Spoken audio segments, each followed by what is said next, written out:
And welcome to the General Tire Jim Beaver Show. Really excited this week to have my guest, Sallie Grace, on the show. Sallie, how is everything going? I travel a ton, and I tell you what, I think I met the person that travels more than I do. Really? That's surprising. Yeah. Well, I am on the road a lot, Yeah. but it's the dream life. It's something I've always dreamed of and prayed for and asked for, and I'm here and I'm living the dream truly. So thanks for having me. Yeah, no, it's funny because I've got a couple guys that work for me, and I sent them because I've been doing this 15 years, and it's funny because I started a podcast for a podcast like back in 2011, and it was one of those where things got really big, really quick, Yeah. and it was like I went through this entire generation of people like first getting into content creation, action sports, motorsports, stuff like that. And then it was funny. It was like with you, I was texting my guys last night. I was like, this is weird because I feel like we've cycled through an entire generation. This is my 15th year, I guess, being paid as a content creator, but I was like, now I have this another generation like you that are coming through the ranks, and it's like, it's just funny. I go, now I feel like the old guy in the room when I've cycled through an entire generation of content creators. That's hilarious. I mean, it's pretty cool that people have been able to make a career out of action sports, like more than just their sport, but creating content.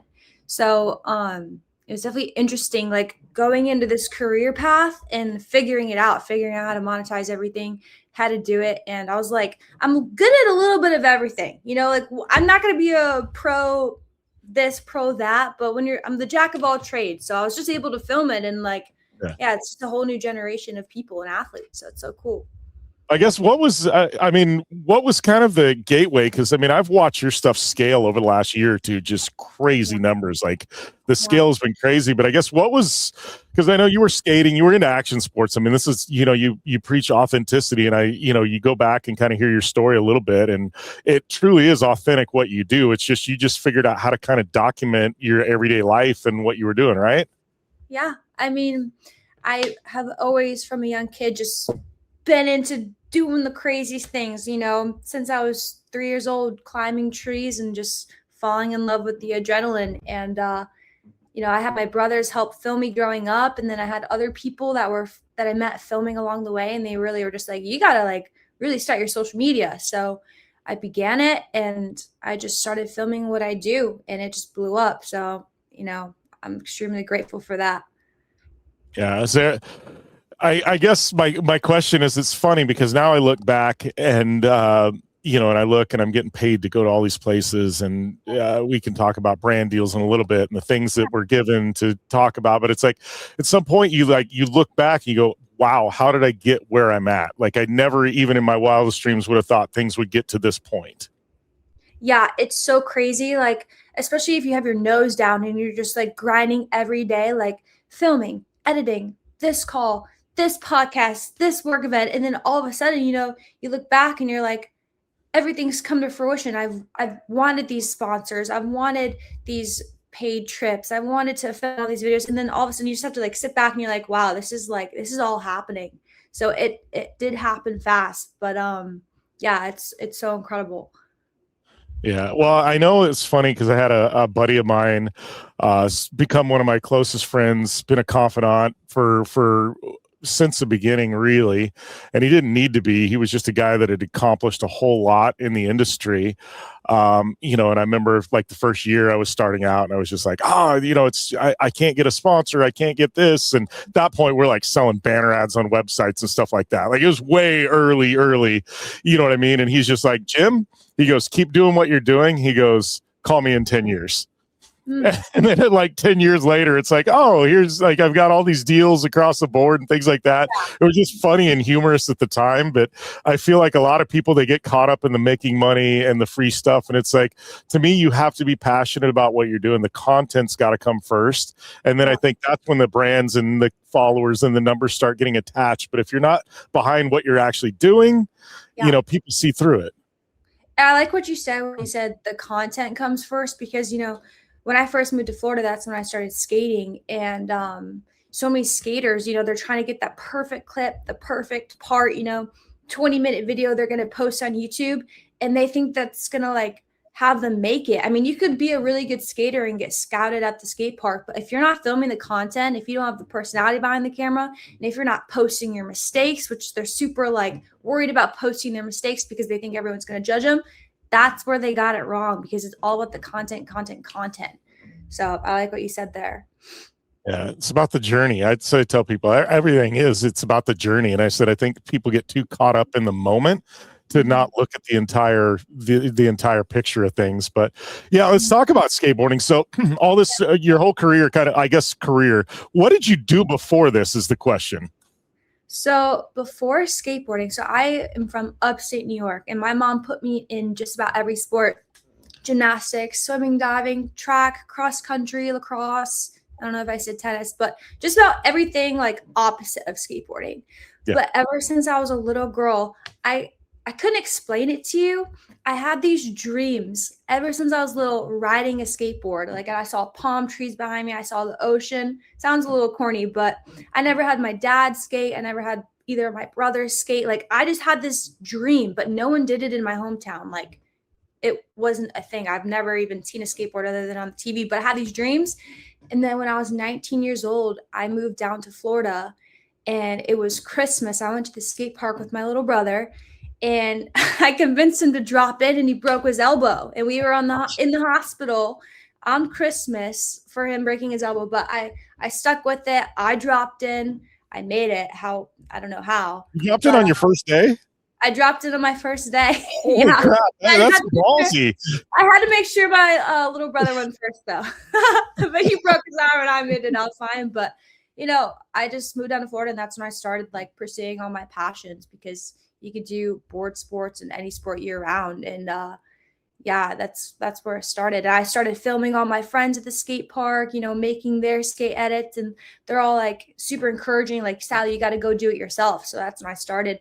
And, yeah, it all took off from skateboarding, really. Yeah. Well, and I guess what I love about you, and this is honestly, this is an interesting question, because I know you do coaching, stuff like that. A lot of people, they tell you, especially with Instagram, YouTube, they go niche up. You got to have a niche, and just don't leave your niche. And I'm like, if you look at your stuff, you're all over the place. And my stuff's kind of the same way: cars, action sports, travel. It's just shenanigans. I'm everywhere. And it's like, I've got all these followings from these different little places. Yeah. And it's like they all kind of combine. But I mean, how do you feel about that? Because you really are all over the place, and you're like anti what everybody else in social media preaches. They're like, niche up. Here's Sallie. Yeah. You're just all over the board. Yeah. Well, I think, you look at a person and they make like a separate real estate account, and I'm like, why are you doing that? Because if I saw a realtor and I knew they skated, I would trust them that much more in their personal brand, because they're posting all of them. Also, if they drive, say, a C8, they make their name C8 Sallie. You're not going to be driving a C8 like your whole life. You could change up your car. So you just have to make your personal brand your name, and it has to be whatever you encompass. Like, you are many different things, and that makes you much more interesting. I knew this realtor who was a base jumper, and this is illegal, but it makes it super cool and him super unique. He would base jump off his properties with like a GoPro, showing like the outside panoramic view of the property or the condo, whatever he's jumping off of. And I'm like, I picked this guy to be my realtor. Like, I trust him. Like, he's badass, So he's a real person. He's not one of those like exactly. Don't limit yourself, because I do a little bit of cars. I do like every sport imaginable, and I like to have the surprise factor with people that don't know what they're going to wake up and see from me. So you got to be well-rounded, and that will bring more opportunities. Like, I can post fashion stuff. I can post skateboarding, I think it brings more opportunities personally. Yeah. Well, I want to talk, because you've done a ton of stuff recently. I don't know. I've got a list of stuff that's just, it's funny because we've got so many mutual friends too. And I'm just laughing at some of this, but how was Power Slap? Because that's one I haven't been to. And I saw the Power Slap videos. How was that? Because that looks insane. And I know it's a made for social media sport, which makes it even more interesting, because their numbers are just bonkers on social. Yeah, they're absurd. And I think Power Slap is absolutely genius, because the world we live in is so quick. It's just made for clips. just like fast paced, rapid fire. You know what I mean? So they invite all these streamers that are just shooting out clips, rapid fire of all the most viral slaps. And so that's what we need. We need something quick. We need a quick sport where people can just watch a short clip, like it, move on. So, fights take a little bit longer. I think with power slap, it's like 3 slaps each or until knockout, obviously. Yeah. And so it's just so fast paced. Like you're just in tune with it the whole time. Like you can't look away. You just can't look away. Like during a fight, maybe you're going to like look this way. Like if you saw the Ronda Rousey fight, like you look away for 15 seconds and it's done. But like you can't look away because it's so quick paced. And unfortunately, that's the way the world's going. No one has a attention span, but I think it's absolutely genius. But it was fun. I met some cool people. They have a good crowd out there, so it's also just good socially. Yeah, and then you were recently in Vegas for the record, right? Were you there for the record? For like the country music award thing. Oh no.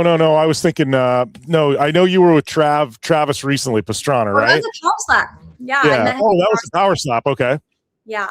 Actually, I didn't plan that ahead of time. I was there with my brother. He was filming for me, and I was just talking about it with my brother. I go, if I were to get one thing out of power slap, I hope to bump into Travis Pastrana. And then as soon as that came out of my mouth, he literally walks by me. I'm like, bro, get the camera ready. I walk up to him. I'm like, I need to get a quick interview with you. So I just like spoke it into existence. It was crazy. But it was super cool to meet him. He's so humble and loves his wife. And he's just such a like nice guy.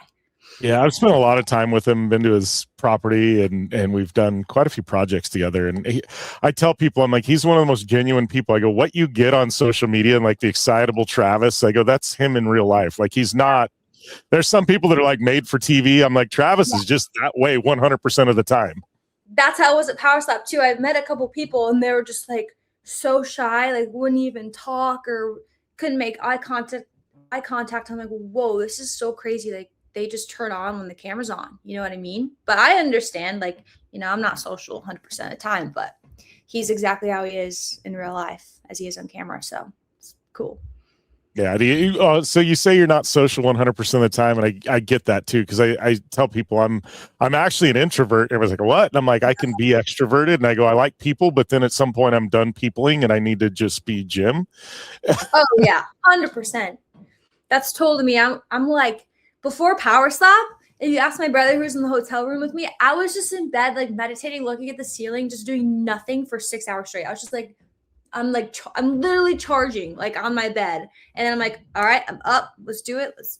And people like, they think I'm 100% an extrovert because when I'm on, you know what I mean? Yeah. But if I'm not, like, I got to prepare myself to be chatting it up.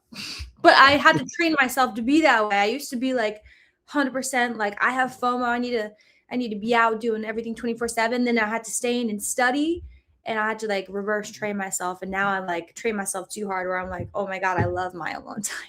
So I guess I matured a little bit. I don't know. Well, I think part of it too is like, I think, and especially like when I started doing social stuff and now it's like, I feel like I'm bulletproof to an extent where nothing bothers me. But I feel like I wasn't prepared for some of the comments and some of the hate and some of the just shenanigans and stuff like that. And it's like, so I feel like now, like when I go and I'll host an event or I'll be on stage or I'll do TV and, in front of all these people and I've got it turned on, I need this like 30-minute decompression window before I actually can properly people. It's like you just have this adrenaline dump and then it's just like, I got to do that.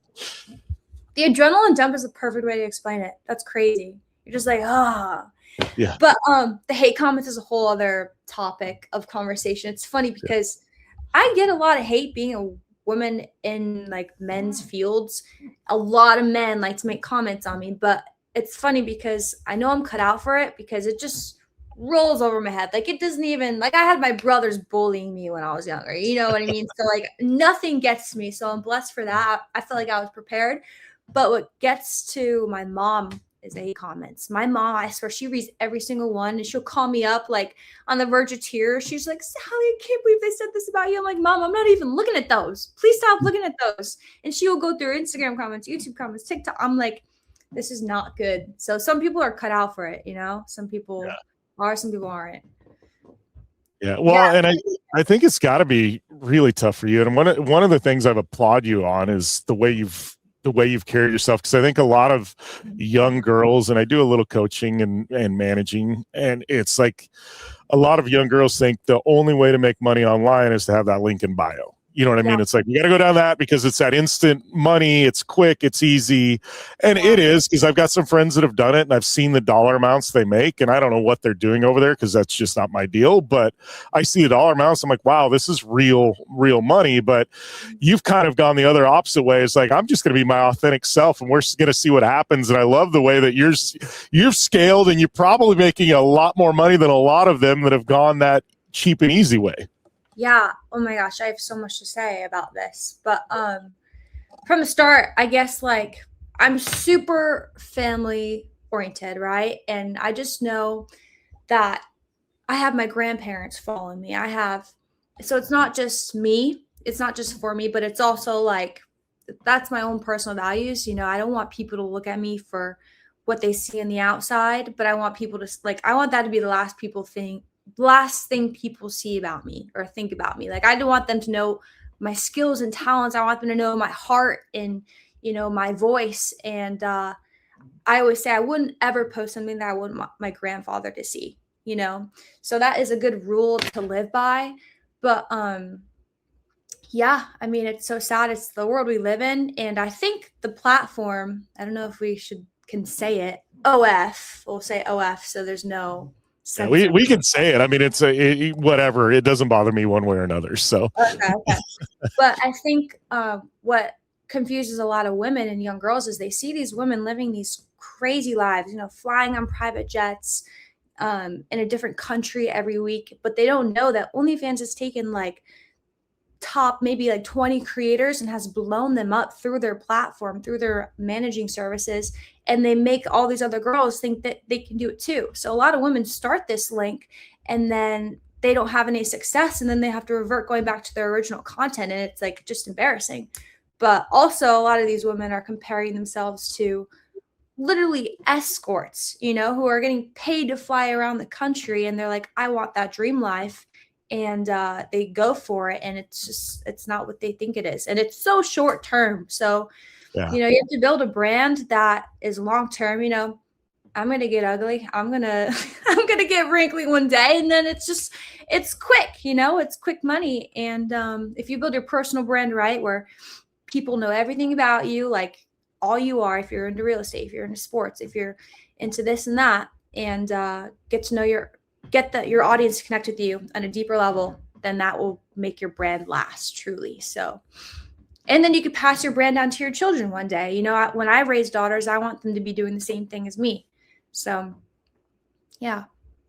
Yeah. Well, I know even like with, you know, case in point, obviously he's a male, but it's like, I look and Ken Block was a dear friend of mine and he passed, but I look at the way he's been able to, you know, through his platform, you know, now his kids have these platforms, you know what I mean? And things like that. And he was able to pass it down, you know, and even with the, you know, Brian Deegan and what he's been able to do with his kids, and they're being highly successful, you know, and things like that. But it's interesting. I never even thought about that, but the way you grow your platform, you can pass it down to other kids. And if you've grown it the other direction, there's not much there that you can pass along. Nope. There's nothing you can hand down, you know? So it's unfortunate. Yeah, definitely. I never even really had thought about that, but yeah, that's awesome. So I guess you know, obviously you're getting to take you know, these trips, you're getting to see all these experiences. Has there been anything that's quite blown you away so far that you've done? Like, you've done a lot of cool stuff, but it's like, has there been one moment where you're like, holy crap, I wasn't expecting this? Probably my trip last summer to Norway. So the crazy thing about social media is that you can just connect with people all over the world. So there's this group of adrenaline junkies out in Norway who had seen my content, and they literally invited me out, planned a whole vacation basically of e-foiling, surfing, doing these drift bikes down the mountains. And they knew exactly what I would want to do just because they had seen my social media. So they like catered to me to do that in Norway.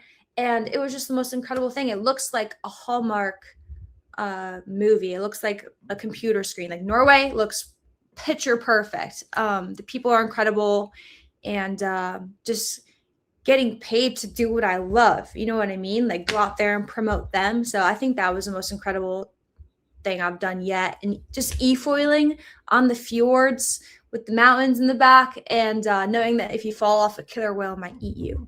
So that's probably the most incredible thing I've done so far. But you know, it's been a journey. I've been able to ride in IndyCar, you know, just do all these things that have been on my bucket list for forever. So one thing I haven't done, which is insane, is I've never been skydiving. So Really? I don't know. I'm like, should I do it? My frontal lobe is closing, like at this point in my life. So I'm like, I don't know if it's worth it, but I've never been skydiving. I could probably help set that one up. So Mia Chapman, is going to be like, I'm pushing you out of the plane. Come Mia Chapman, one of the girls I help manage, she's a Red Bull athlete. She just did the big Red Bull project in Moab where they have the skydivers climbing out of UTVs and jumping. But they have this big skydiving base here in Arizona where we're at. And Mia's been skydiving a couple times with the Red Bull team, but they'd probably love to have you out. But they do it. They're up, you know, multiple times a day and stuff like that. They love to take people up. Yeah. Well, so, yeah, I know. We'll see. I'm like, that's the one thing I'm a little like, I'm going to Norway and they're base jumping off these huge mountains into the fjords. And I'm like, these guys are nuts. These guys are nuts. So we'll see. I'm actually going to Sweden next week. That's what I was telling you. I'm going to Europe. I'm looking forward to being up in that whole Norway, Sweden, Finland area. Like, it's just so beautiful up there. It's so different. Oh, yeah, it's so different. It's like unlike anything you've ever seen before. So I'm excited for you. Yeah, I'm excited. So I do have a question. It was funny. Out of everything you posted, how did the Conor McGregor thing come up with a cigar? Because that's absolutely like, I just love that commercial because it's so like, it's just, to me, there's like humor in it. It's just funny. Like it hit because it's a little campy, but it's a little funny. It's a little serious. And I'm just like, for whatever reason, it worked. Which one are we talking about? The Arnold Schwarzenegger one? I'm talking about the one with a cigar and you're lighting it on the can. Yeah. I don't even know. I think we were just filming. I was shooting an ad for Conor McGregor cigars. And then my filmer / producer guy was just like, did you know you could light your cigar like off the can of the gun? I'm like, there's no way. So we were just like ripping rounds it. I'm like, how hot does it have to get? Like it took a long time. I think it was like 4 rounds. And then I was like, there's no way this is going to happen. And I did it and boom, it worked perfectly. So that was a fun little science experiment that I'll have to try again. That's got to be one of those interesting ones. Is I get some random DMs in my DM. I'm sure you do. How does that one happen? Because with Conor McGregor, because at some point you got to be like, oh, this is fake. Like Conor McGregor's company actually reaching out to me. I was trying to think about how it came about. I think he had liked some of my videos. Like he was definitely like seeing my stuff was popping up on his feed and he was liking it, and then he followed me. I'm like, oh, this is hilarious. I didn't even know who he was like a few years ago until my fiance was like, that's Conor McGregor, like the Mac, you don't know who that is? And I'm like, I had no idea. I was like, oh, that's pretty cool. Like also when I started social media, I didn't know like anybody famous. So when these people were following me, I'd like show them, I'd be like, who's this? And he's like, no way, like Adam Sandler followed you. He doesn't actually follow me, but I didn't know anybody. But I think he just like DM'd me. It was like, we got to send you some cigars. I was like, okay, sick. Like, let's do it. And yeah, there's some good cigars. So I definitely recommend them. Yeah, it's funny with the following too, because you never know when something's going to hit and who's going to see it and then who's going to follow you. Because I remember this was about 1.5 years, 2 years ago. I was going through something and one of his videos popped up as Jelly Roll. And so I click over to his profile and it says Jelly Roll follows you. I'm like, I didn't even know Jelly Roll was following me. And then I was like, I feel like it's true because I'm not following the guy back. That's hilarious. I know that's happened to me before. I'm like, oh my God, what the heck? Like, this is insane. I'm sorry. I'm sorry. Follow. Yeah, we're friends. That's so cool though. Oh, yeah, there's been a few instances like that. So I guess out of everything you do, so let's talk about cars, because I mean, I'm a car guy, do a ton of that's kind of where I've made my living, and now it's branched into action sports. But let's talk about cars, because you're a total car person. Yeah. How did the car thing start with you? Has it been since a young age? Is something you grew up around cars? No, I actually didn't grow up around cars, but when I moved to Florida, we have a lot of car shows here. And I was just super bored when I first moved here, like just trying to experience everything. And I'd go to the car shows by myself. And that's when I'd just go and ask questions to people, be like, tell me about the car. Like I just like became intrigued about 5 years ago. And then I was working a serving job and I was like, this sucks. I'm like skateboarding in the morning. And then eventually I had my whole hair dreaded out and I was in a suit and tie when I was serving. And I'm like, these guys are like gonna probably fire me once I have dreads, right? And so I'm like already trying to plan my way out. Because I'm hustling, I'm skating in the morning, I'm filming that content, and then I'm going to put a suit and tie on at night to like serve to these super bougie people that will probably be like, why does this chick have dreads? So I'm like playing my way out, and I go to this classic car dealership, and I'm just walking around it because I just love classics. Like that is what I really love. And I was like, I had no idea you guys were even here. Like there's no sign, like you guys are hidden. Like you can't see you from the street. I was like, someone's got to run your social media. And I'm like, hey, I'm pretty good at social media. Like you guys need a hand. Like, let me do it. So like I say this is the best hack ever if you want to get into social media. If you have a job that you can film and get paid at hourly and have your coworkers be able to film you, you don't have to pay for a filmer. That's like an instant life hack. So like if you're a car mechanic, like film that. Like just try to film what you're already doing at your work. But that's how I started getting into cars because that's when I started learning, like starting with the basics, with the classics. And then I would have my filmers filming me, doing a car review, feeding me the information. So I kind of faked it till I made it. They're like, oh, this is like a 69 Camaro, la la la la la on these wheels. And I was just repeating what they were saying, but at the same time, I was studying them, So it was kind of a faker, but I was very transparent with my following. Like, I am learning with you guys, and I'm still learning. Like, I will go to car shows and still feel dumb, but I love cars. I love learning about them. But yeah, they were feeding me all the information, and that's how I learned. It was like vocab words, you know what I mean? So we'd get new inventory in, and I would talk all about the cars, and it was really, really cool. But that's until I became full-time social media, and I started traveling all the time, so I couldn't work there anymore, unfortunately. But it was the best experience of my life. Got to ride in them every day. Like it was fun. Like I was just cruising. It was so fun. I learned stick shift there as well. So that was a really big I guess life lesson, I guess you could say. It is. It's sad. It's so sad how many young people don't know how to drive a stick shift anymore because there's like very few cars even made with a stick. Yeah, exactly. It's probably all going to be automatic. I don't know, within 10 years, I'd say. Yeah, I was just in San Antonio, south of San Antonio, to racetrack for General Continental Tire, and they roll out these cars. We get to burn laps and doing tire testing and all this stuff last week. And they roll out, it was a brand new Mustang GT, had the track edition, and then they had a brand new BMW M2.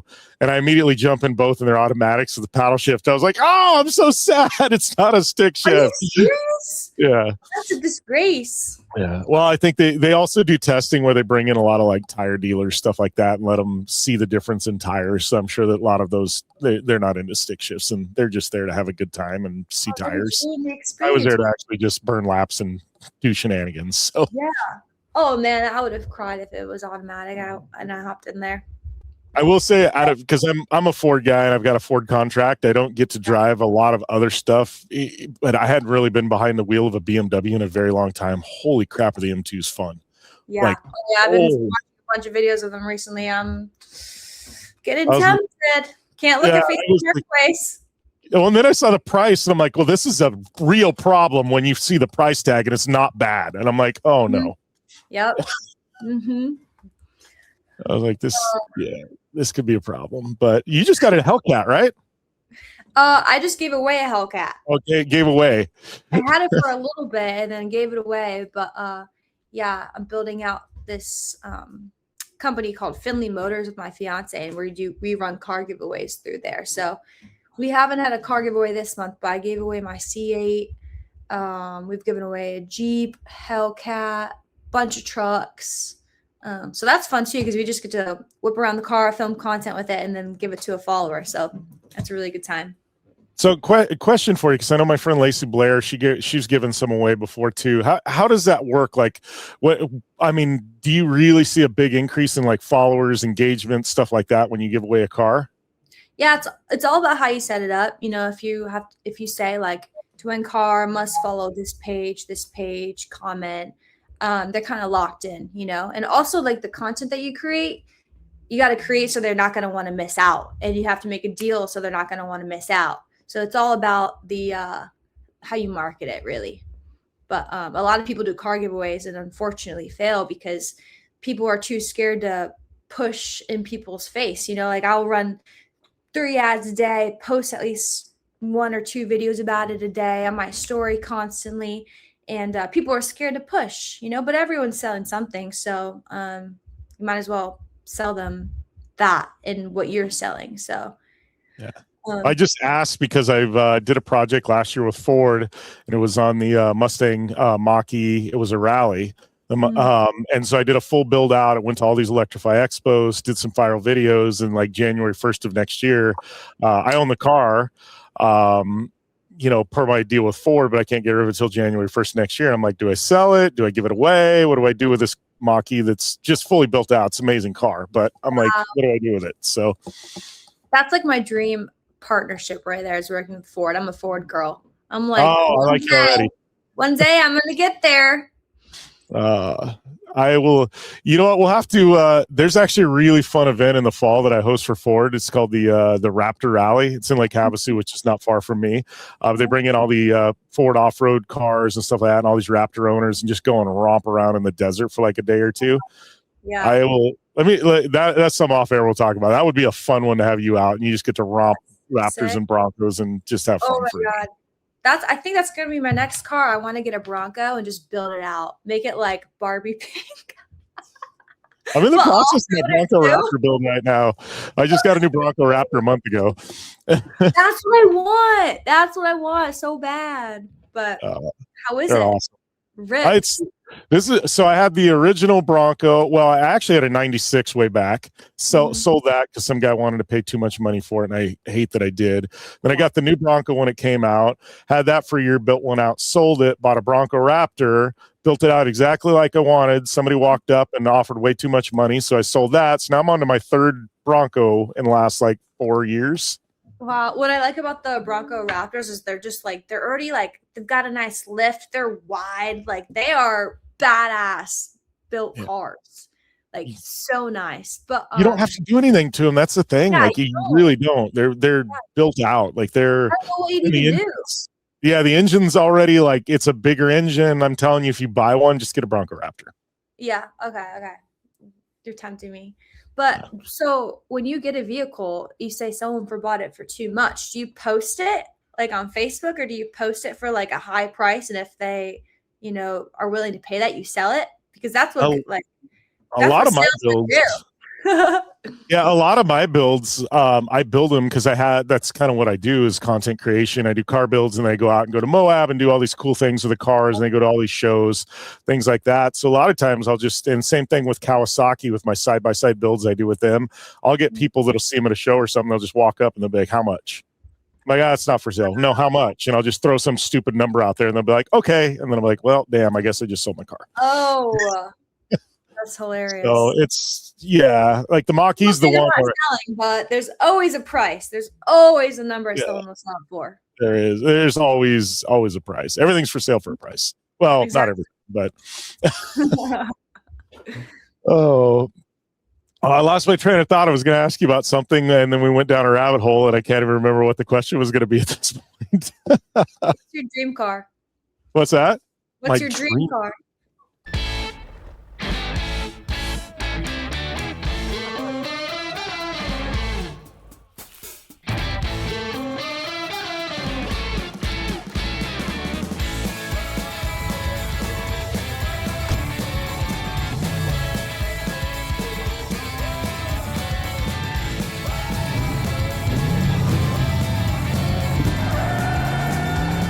whatever you do, General Tire delivers. Oh man, I'm gonna put you on the spot with this one too. Dream car. Oh man, probably McLaren F1 from the early 90s because it had that center seat. From the early 90s, I can't even imagine what it looked like. Oh gosh. Yeah, it's a center seat, and then they have sitting behind you to the sides. There's other seats, so it's a 3-seat vehicle, but the driver sits in the center like a fighter jet cockpit. And like when I race trophy trucks, mine was a center seat trophy truck, so it just kind of reminds me of that. But they wanted they wanted you to have the vantage point of a Formula One car, so they built it so the driver sits in the middle. It's rad. You'll have to pull up like McLaren F1, and it's the most beautiful car. Wow, you have to send me a picture. How long have you raced for? I started racing when I was about 19, which would have been late 90s. And I raced for about, I'm not retired. I just don't have any race cars right now. I've been doing too much content creation and traveling and TV work. So I haven't really raced the last 2.5 years, but I raced for good 20 something years and won some races. And so it's all been mostly off-road stuff, but done a little bit of road racing and things and rally stuff. Now so I'm all over the place. Get into some sort of racing or drifting. I feel like drifting might be a little safer, but they both have their risks. Drifting's so precise. I love the precision of drifting. Yeah. And it's like I've been in some rides with like Ryan Tierk and Vaughn Gittin Jr. And it's like to see them place a car, they're like, they'll go through and they'll be like, I'm not that close. I'm like, man, we were within like an inch or two. No, I can get closer. And, and they'll get the bumper within like a quarter of an inch without hitting something. I'm like, dude, this is insane. The car control these guys have. Yeah, that's nuts. I respect it a lot. Yeah. So you know Colette Davis, correct? I've known Colette for better part of a decade, I think.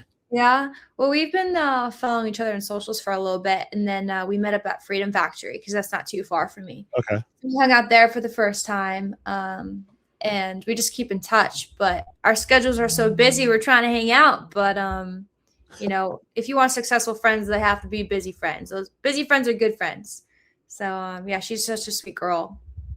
Yeah, it's funny when you say that too, because like I have so many friends. I hardly ever see him, and it'll be literally like I'll be in Europe, and it'll be like, oh, I'm in Europe, let's hang out. Like, no, we're not gonna hang out when we're close by. It's like I don't know if you're familiar with Anna Glennon. She goes by Jet Girl on Instagram. She's a good friend of mine. We live 30 minutes apart. One of my dearest friends, and her and I will see each other on the other side of the country, and we live 30 minutes apart. Won't see each other when we're here at home. That's how it works. I was just in Vegas, and Colette and I both live in Florida. And I was just in Vegas, and they're having a black rifle event out there. She's like, come by. It didn't end up working out. I got too busy, but it's like you just end up in the same spots. You just meet up like across the country or across the world. Yeah, it's like we all have these homes that we never use. Yeah, we're never at. It's good life, though. Yeah, right. It's nuts. Oh, so what's next for you? What do you got going on? What's next?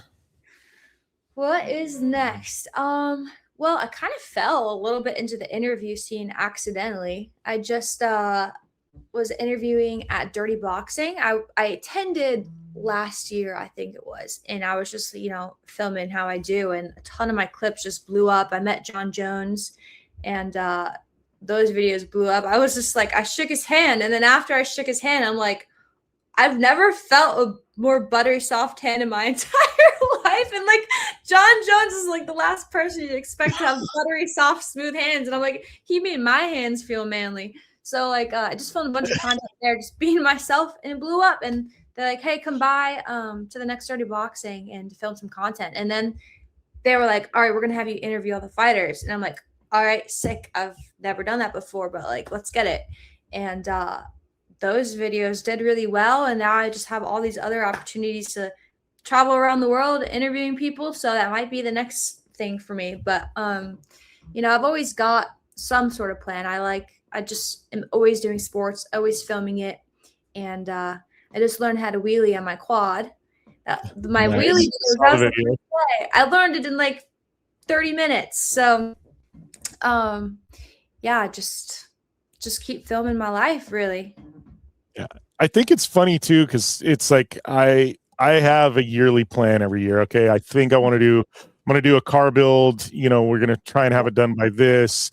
I'm gonna do these 3 or 4 content trips that are tied to sponsors. Like, we don't know what's gonna happen. And I do a ton of TV work, commentary, stuff like that too. And it's like I start things out, and generally January runs pretty good. And then it was like I got the X Games hosting gig this year. So I went to X Games and hosted that. And that opened a bunch of doors, because then people that didn't know me are seeing me. And it's like, and then I look, and then it was like I got a call to do commentary in Europe for TV. And so now I've got like 5 or 6 European deals, but I'm like, none of this was planned at the beginning of the year. I had this plan, and it was like I just rip it up and throw it in the air at this point. It's like you have this loose plan, and it's like, yep, it works for 6 weeks maybe.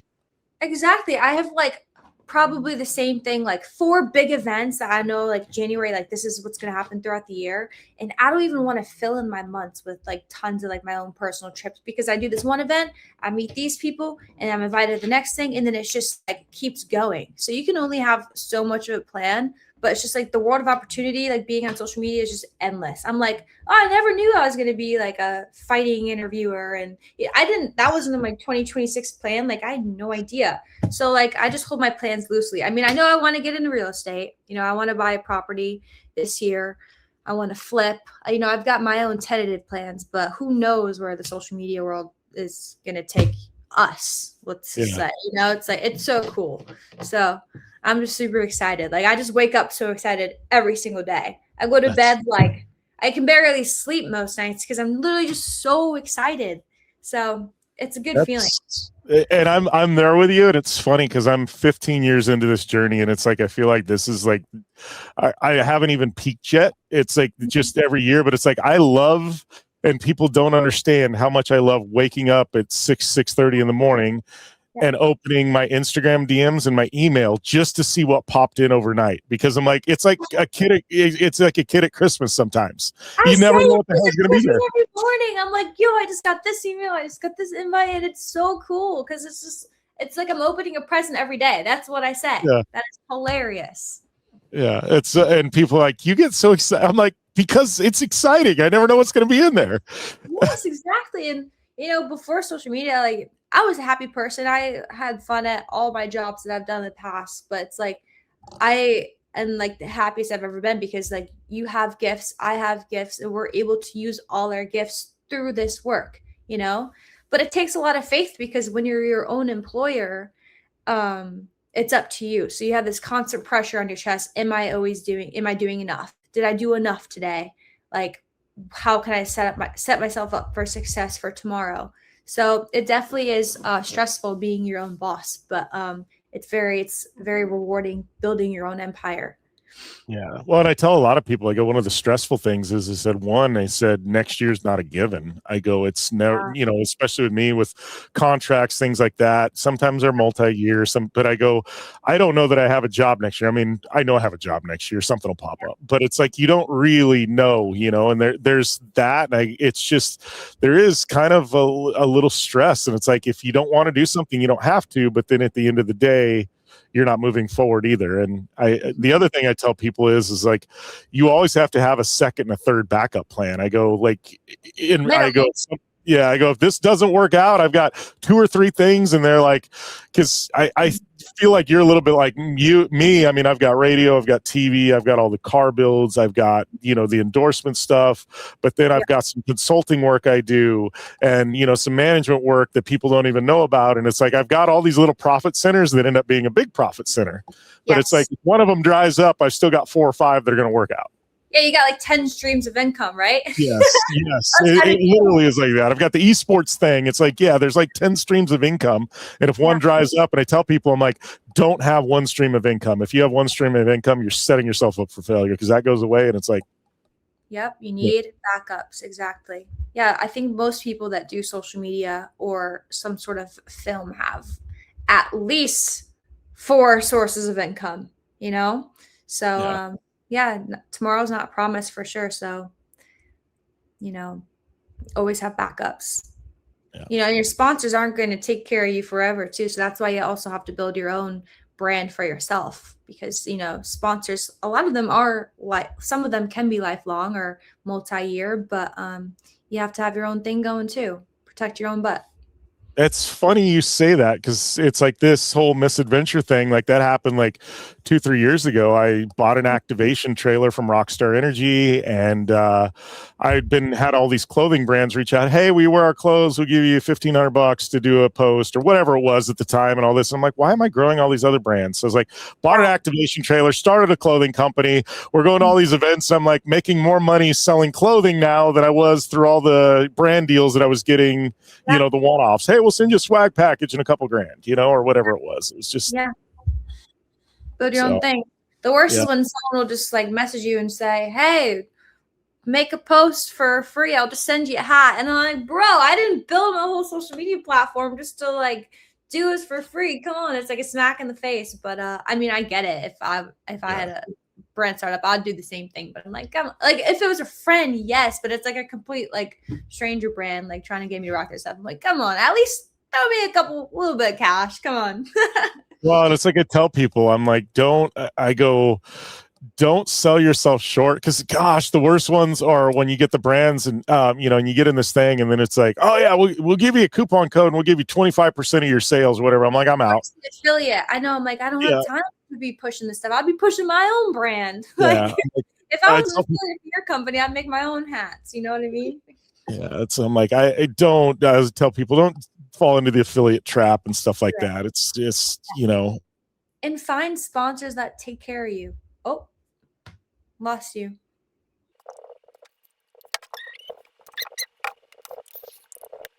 Yeah, I don't know what happened there. It just blanked out. Did you hear me? No, it just like everything blanked out on my end. So we're talking about affiliate codes, and it just went. Yeah, I think the FBI is listening to us. Yeah, that had to have been on my end. So I don't know what the hell happened there. That's never happened before. So we broke the screen. Yeah, are we all good now? Yeah, it's recording. So yeah, we're about ready to wrap up anyways. So I just got a couple questions for you. So I gotta love that. We'll somehow work part of things. I hope it was recording our faces when that happened. Honestly, that'd be funny. Yeah, it'll be great. So yeah, you'll get all this raw footage. So I have no idea. I'm just gonna send you the raw. So but Beaver, you there?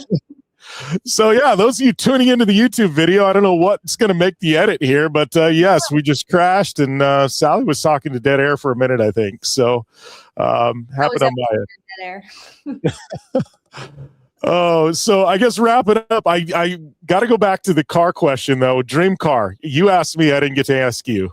Oh, I'm not picky. Any classic whatsoever. Like classics. Classic, I will be happy, girl. All right, so we're going to go even farther down the rabbit hole. You said classics. You also said you're a Ford girl. Favorite Ford classic? Ford Bronco, of course. Oh, classic Bronco. Okay, I'm feeling that. Yes. I want to be driving down the beach in my old Bronco, little surfboard rack. Yep. Oh, yes. So what all board sports do you? You're probably like, I feel like action sports people do everything. I mean, I skate, I snowboard, I wakeboard, I surf. I feel like I'm just all over. Yeah, all of those. I'm trying to think if there's any ones I can put on top of that. Longboarding. It's really good in Florida because it's so flat here, no mountains. You're based in California, I assume? Western Arizona, so right on the border of California. Not to change the subject, but I'm in Arizona a lot, like shooting guns. So maybe we should link up there and do something. Yeah. Yeah, I'm shooting guns all the time here too. So it's a good spot. That's where I kind of got trained up and learned how to do it. Well, I got a shop full of side-by-sides, and I've got a shop full of jet skis, and we've got guns, and we've got all kinds of fun stuff. So are you near Sarah Price? Sarah's one of my best friends. Yeah, we're like 45 minutes apart. Yeah. I love her. Okay, cool. I'm going to come out there, and I'm going to visit both of you. Yeah, Sarah, I actually need to bring my RV up to Sarah's property. She keeps telling me, Jim, just bring it up and stay a weekend. Like I said, I'm like 45 minutes away. Nice. Yeah, my current dirt bike was her old dirt bike. We did a trade out. So yeah, it's funny. That's so cool. She got with Ricky. I was with Cowie, and she used to be with Cowie. Mm-hmm. And she got with Ricky, and she goes, Jim, I've got this KX 450. And she goes, I can't really ride it because Ricky's a Honda guy. So we did a trade out, and I have got Sarah's dirt bike, and it was funny because she's a much better dirt bike rider than me. Obviously, she's Sarah Price and was a pro, whatever. So I get it. And she goes, well, it's set up for like 150-pound pro female rider. And I was like, but it's got all this custom suspension. I go, well, shit, Sarah. I go, I'm going to have to get the suspension redone. She goes, no, you're not. She goes, it'll be fine for you. And I went and rode it. And I was like, it's perfect. And she goes, yeah, it's set up for 150-pound pro female rider. She goes, you're like a 200-pound male, not pro rider. It was perfect. How does that work out? Oh, not pro. That's how it works. I just started laughing. I was like, yep, you weren't wrong, Sarah. She's a legend. I love that girl. I got a lot of respect for her. She's one of the sweetest people too. Like she really is. So down to earth, her and Ricky. Yeah, she's amazing. So we got a good core group of like people. Sarah, I'm here. Anna Glennon is about 30 minutes away in Lake Havasu. Mark Gomez, a jet ski guy, the backflips. Like we've got a ton of people like in about a 45-minute radius, and we all kind of communicate and stuff. Tony Stewart's wife, Leah, Leah, she lives in Lake Havasu. Gosh, I'm just trying to think of all the people that are in this area. It's kind of nuts. I didn't realize how many people. There are so many people in Arizona. Yeah. It's fun. Yeah. If you ever, we'll have to schedule something with you, me, Sarah, go have fun on her ranch or something like that. Like I'm due to go out there with her for a while. So I'm planning to go out there. So I'll let you know when I am. Yeah, we'll plan something. It'll be a fun weekend. For sure. Let's do it. So, all right, before we let you go, anybody tuning into this, obviously you've scaled your stuff pretty quick. Any quick tips for anybody looking to scale their social in a hurry and do it the right way without buying a bunch of fake shit? Okay, so let me give you a rundown. First, make your tag your name. Don't make it Sallie, as I talked about before. Use hashtags. Don't be ashamed to use hashtags because that will boost you incredibly. I know Instagram is only allowing 5 at a time right now. That's okay. Still use them. Hashtag your name. So I do hashtag Sallie Grace under every single reel. It will brand you when people search your name. It will just boosts your content that much further. Post at least one talking video a week. Post at least one reel a day. Carousel photos are doing really well right now, so post like photo dumps. I'm giving a bunch of tips right now. Story posts. For your first story slide, if you want a lot of views, don't do a link because it will just plummet your views. And if you run out of ideas to post, there are things called templates where you can just input your own footage over someone else's template, which will already have like music, words, it's just kind of like a trend. And trial reels. If you have one video go viral, post that video, whether you change it a lot or a little, just change it a little bit. Change the saturation, change the contrast, manipulate the words a little bit, make it a little bit shorter or longer, repost that viral video because if a video is viral, it's going to go viral again. And you could post it on trial reels 10 times, just edit it a little bit differently. And one other thing is set up an Instagram, YouTube, TikTok, and Facebook page and be consistent with posting all those videos across all your platforms because if your Instagram starts growing, you're going to regret not growing your YouTube along with it. Oh. There you go. I don't know what's going on. It's on my end. I don't know what's going on with the internet connection here. That's okay. I can just pick up where I left off. Yeah, you were talking about trial reels going viral, I think. Yep. That was the last spot there. And then set up your Instagram, Facebook, YouTube, and TikTok and post across all those platforms because you're going to want them all to grow at the same time, simultaneously. And, you could get brand deals for YouTube or just TikTok. I know a lot of people are just looking to do brand deals on TikTok or just Instagram. So post across everything and, start for one video a day. All right. Before we let you go, it's funny. This triggered one other question. You do stuff differently than anybody I've ever seen. You're posting multiple times a day to like Instagram, obviously stories everybody does, but like main feed stuff like that. Everybody's worried about the algorithm. And I feel like you've just kind of given middle fingers to the algorithm. You're like, I'm just going to do what Sallie does. Double, triple, quadruple middle fingers to the algorithm. You know, if you're scared of people unfollowing you because you're posting multiple times a day, I mean, that's fair. Like, people will unfollow me. And I apologize to my friends. Like, I'm sorry I post so much. They're like, nah, don't worry about it. Like, we love it. But, you know, you will receive more followers from posting multiple times a day than followers you're losing. And it's just ROI worth it overall because I'm getting a lot more opportunities just from posting more than less. So F the algorithm, you know, if you're going to be a star, you're going to be a star. Screw the algorithm.